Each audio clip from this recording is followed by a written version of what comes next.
Ok, el día de hoy vamos a presentar al licenciado Diego Alberto Báez Espinosa, egresado de la UAP desde 2011 con una especialidad trunca. Yo soy Santiago Andrés Cabello Dávalos Y yo soy Santiago Martínez Dorantes. y le vamos a hacer una entrevista para que nos dé su punto de vista del caso de los psicotercios en el lago de Morelos en Guadalajara, Jalisco. ¿Conoces sobre el tema?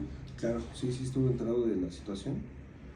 Primero se encontraron en calidad de desaparecidos y luego circuló un video donde, bueno, creo que todos lo vieron, mucha gente lo ha visto, que incluso pusieron a uno de los miembros a golpear y matar a otro, ¿no? Entonces creo que le dieron por ahí, no sé, un machete o algo para que La roca. lo golpeara. La verdad no pude terminar el video porque es muy fuerte y se hace un poquito sensible, ¿no? Okay. A continuación vamos a hacer, mi compañero Santiago les va a hacer unas preguntas acerca del caso. Bueno, ¿usted qué piensa acerca de este caso? Pues mira, yo hace tiempo cuando daba clases, yo daba clases en una universidad que se llama CUYEP y en aquel entonces yo di una conferencia acerca de lo que es el narcoestado. No es un concepto propio, pero pues por ahí lo abordamos en esa pequeña conferencia, porque realmente el Estado mexicano está siendo sobrepasado por el narcotráfico. En este caso eran unas personas muy jóvenes y hubo mucha especulación sobre si ellos andaban metidos en el narco o algunas situaciones de esa naturaleza, ¿no? A mí particularmente el caso aún y cuando llevamos más de 10 años sumergidos en la violencia derivada del narco, me sorprende demasiado, me sigue espantando, me sigue pareciendo algo ya de terror, porque repito, esta parte donde al chavo se le obliga a golpear a uno de sus amigos, ya es una situación inhumana, ¿no? No digo que una ejecución sea humana o no, ¿verdad? Todas las ejecuciones son inhumanas definitivamente, pero esto está bastante grave, ¿no? El hecho de que se haga ya un circo sobre una muerte, yo lo considero algo ya de terror. ¿Cree que el cártel que los capturó, quiso transmitir algún mensaje? Claro, no, definitivamente el mensaje es precisamente el terror, ¿no? Ya es una cuestión que impacta no solamente a nivel de entidad federativa, que estamos hablando de Jalisco, sino que pretende impactar al resto de la población. Ya son actos de terrorismo incluso, ¿no? Porque yo creo que, repito, ¿no? El hecho de que hayan puesto a su propio amigo a terminar con la vida de alguien más, eso habla de los pocos valores, habla de que estamos podridos ya como sociedad. Bueno, se dice que, no se sabe si estos chicos pertenecían a algún cártel. ¿Usted cree que sí o cree que no? Como abogado debemos ser objetivos y no sé si ustedes sepan, pero hay una presunción de inocencia siempre. Así llegue la policía y encuentra a una persona destazando a otra, aún así es inocente ante la ley. Tiene que agotarse un procedimiento para poder ser culpable y solamente un juez es quien determina si es culpable o no.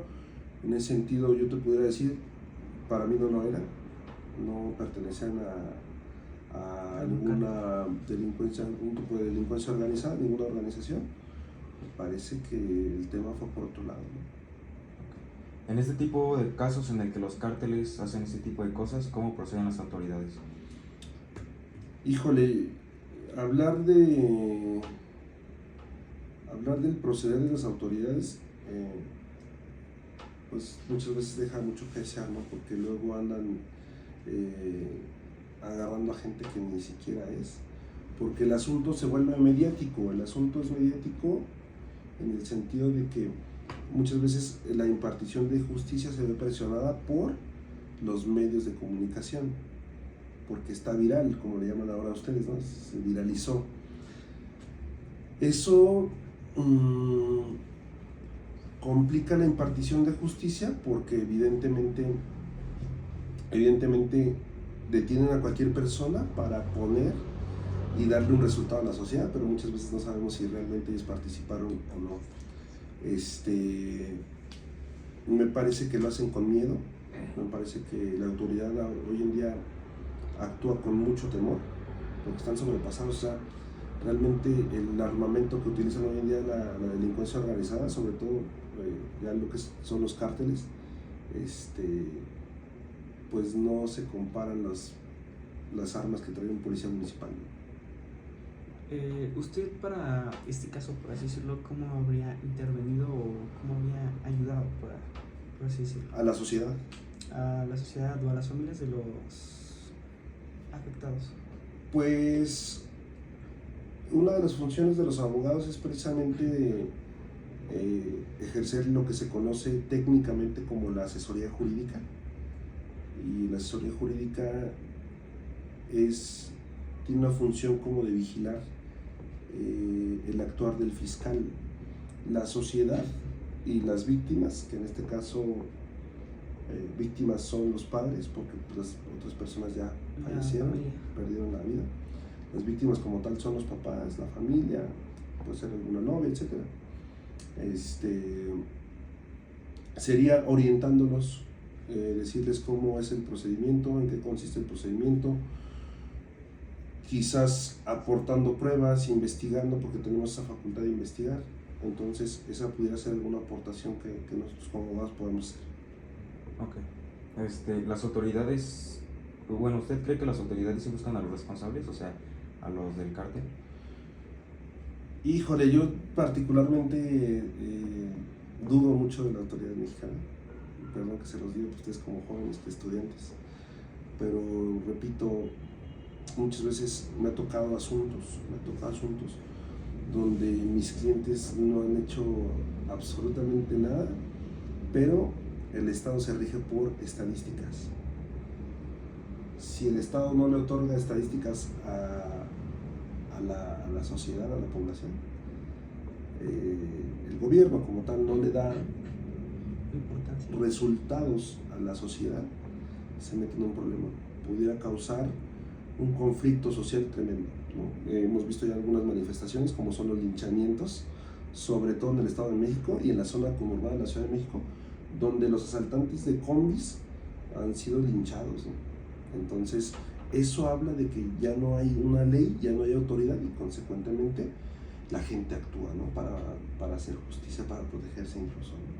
Okay. ¿Por qué me dijo que serán tan recurrentes este tipo de cosas? Por la cultura, es un tema cultural. Yo creo que ustedes y su servidor alguna vez hemos cantado algún narcocorrido, ¿no? Hemos puesto en nuestro dispositivo móvil o en algún otro dispositivo algún tema que hace referencia o apología, como se dice legalmente, de algún personaje del narcotráfico. Ahorita no se diga del Chapo, ¿no? Todo mundo pertenece a la chapiza. Todo mundo se siente que está con este individuo, Guzmán Loera, Joaquín Archivado su nombre, que la gente dice, ay, es una canción, no es cierto. Pongo un ejemplo, ¿no? Cuando yo daba clases y le decía yo a los chamacos, váyanse un día al Zumba, váyanse un día a las clases de Zumba y a ver, pónganles una canción de Luis Miguel. Pues la gente no se va a motivar. Les ponen una música acorde a la Zumba. Chequen, ustedes que van empezando a salir y que empiezan a ir a fiestecitas, van a ver cómo les ponen una canción de Fuerza Régida, o de Grupo Firme, o de este compa Peso Pluma, y la gente se aloca. Y eso muchas veces propicia también la violencia. Es parte de, ¿no? La sociedad está pero invadida hasta el tuétano por esta narcocultura. Y ahí es el tema. Ok. ¿Alguna vez usted ha tenido que enfrentar un caso acerca del narco? O sea, usted ha tenido un cliente que ha sido defensa sobre... Yo particularmente he llevado ese tipo de asuntos por la responsabilidad tan fuerte. Y digo, no es un tema de tanto de responsabilidad, pero algo puede llegar a salir mal y sí hay consecuencias, ¿no? Creo que en el país ha estado documentado de abogados que han perdido la vida, que han sido privados de la vida por alguna mala representación o porque incluso el cliente pues no sabe de derecho, se imagina cosas. Imagínense lo de violento en la calle, no creo que sepa mucho de derecho, ¿no? Entonces pueden llegar a pasar esas cosas. Yo particularmente no trato con este tipo de personas. Ok. ¿Usted personalmente cree que, bueno, en algún momento el narco se va a acabar? Híjole, no creo, porque hay un trasfondo en todo esto. El narco deja una ganancia de miles y miles y miles, millones de pesos, ¿no? Incluso en Londres se tiene documentado a los peces cercanos a la bahía se les ha encontrado ciertas dosis de cocaína por la orina de los bares londinenses. Es un tema a nivel global. A mi juicio pudiera desaparecer el fenómeno del narcotráfico legalizando ciertas drogas. Ustedes como abogados, ¿qué consideran que es la violencia? ¿Qué consideramos que es la violencia? Toda transgresión a un derecho. Toda transgresión a un derecho ya es considerada una violencia. El hecho, hace años hubo un asunto bien sonado en Veracruz, muy sonado en Veracruz, le llamaban los porquis de Veracruz.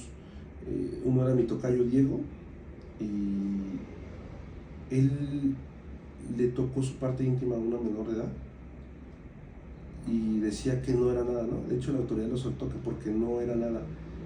Bueno, la chica no quería, fue contra su voluntad. Eso es violencia.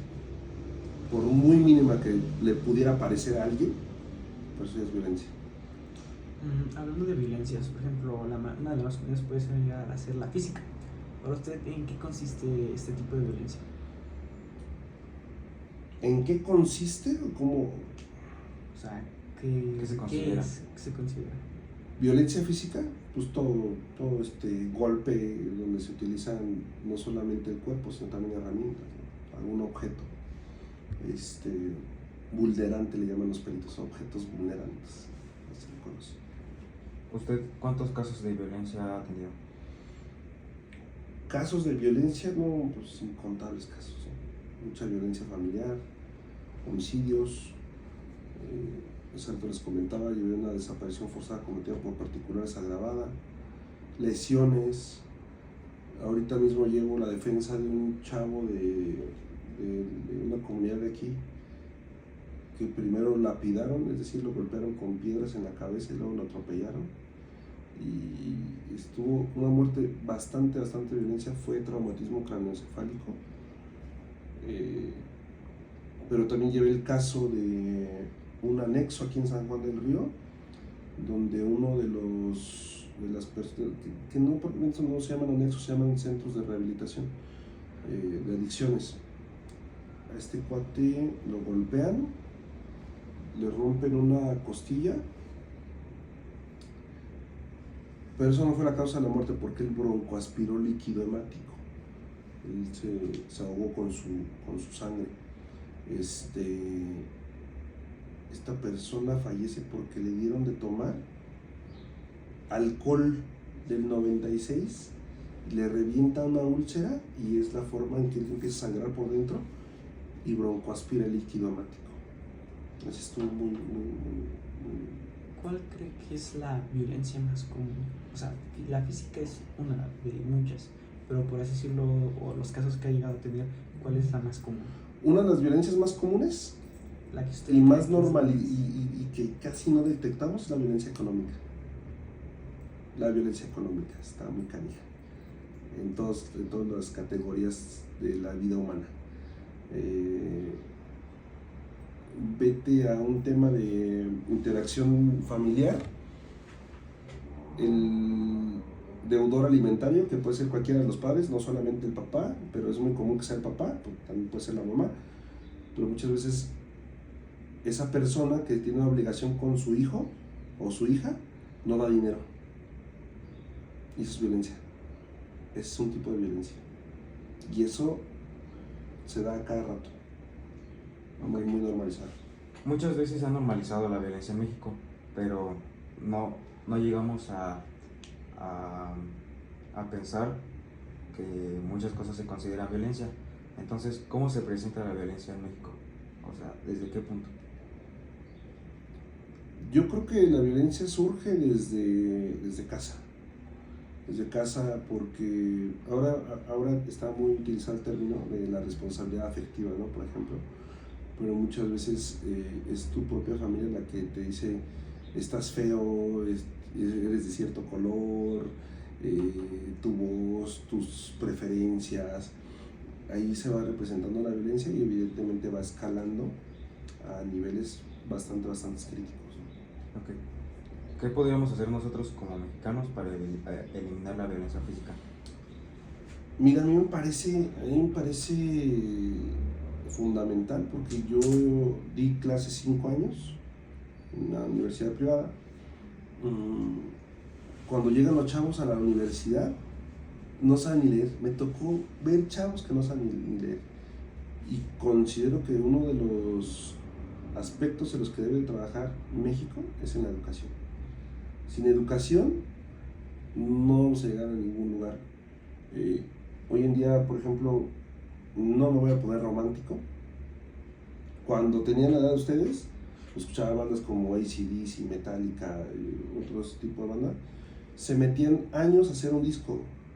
Y ahorita el reggaetón es, cada 8 días te saca una canción nueva, horrible, sin contenido y muy sencilla, ¿no? Y eso habla de la educación. Eso te está diciendo mucho de la educación. Algo muy simple. Yo no me explico cómo Peso Pluma tiene ese reconocimiento a nivel internacional. En un año. Fue así lo de este cuate. En un año se hizo más famoso que muchas otras personas que han estado 10, 15 años en la escena. Entonces, la educación es fundamental. Sin educación no vamos a poder erradicar la violencia. Evidentemente, otro de los factores es el económico. Hay una desigualdad social, económica en México tremendísima. Pues a la gente no le queda otra más que robar. No estoy diciendo que lo debamos de consentir o que debamos de normalizar el robo, etc. Pero hay gente que definitivamente no tiene acceso a un buen trabajo, ¿no? Y eso causa mucha violencia. Okay. ¿Qué podemos hacer ante un caso de violencia física? Pues mira, realmente el Código Penal, los códigos penales, no solamente el queretano, sino a nivel México, contemplan la legítima defensa. Y la legítima defensa no es otra cosa más que repeler una agresión real, material e inminente con el uso de la fuerza, con la violencia, vaya, ¿no? Pues hay que defenderse, ¿no? Pero, pues la Constitución, el artículo 17 constitucional nos dice que nadie puede hacer justicia por propia mano, que para eso están los tribunales, entonces pues no queda otra más que denunciar, ¿no? Okay. ¿Un abogado cómo procede con la violencia física? ¿Un abogado cómo procede? Si yo fuera su cliente, ¿usted cómo procedería? Pues denunciando ante fiscalía. Presentar una denuncia ante fiscalía, una querella, como se le conoce. Más o menos, como ¿cuánto llega a tardar este proceso? Híjole. Dependiendo el tipo de lesiones, dependiendo el tipo de delito, pero ahora la ley establece lo que se conoce como los medios alternos de solución de controversias. Presentas tu querella y van a citar a la persona que te agredió, quizás en un lapso de 15, 20 días. Si esta persona te paga, te repara el daño, se acabó el asunto. Pero también el asunto que les comento de la comunidad donde este cuate lo apedrearon y luego lo atropellaron, llevamos 3 años, desde diciembre del 2020. Ahí lo mataron a este cuate y seguimos en la pelea porque no quieren investigar a las personas. Entonces llevamos 3 años en ese asunto. Puede durar más. ¿Por qué es tan tardío? O sea, porque no hay suficiente personal y México no cuenta con la infraestructura de tribunales y de personal y de, evidentemente, capital humano para hacer frente al fenómeno delictivo que sea día con día. No hay forma. Aquí en San Juan del Río, si no estoy equivocado, debe de haber poco más de 10 fiscales, lo cual es insuficiente para una población de más de 150,000 personas. Okay. ¿Cree que en algún momento se va a acabar la violencia en México? Insisto en que si no trabajamos en el tema de educación y en la igualdad económica, no va a pasar. Ok, entonces así concluye la entrevista. Muchas gracias por darnos un poco de su tiempo. A ustedes por el espacio. Muchas gracias. Gracias.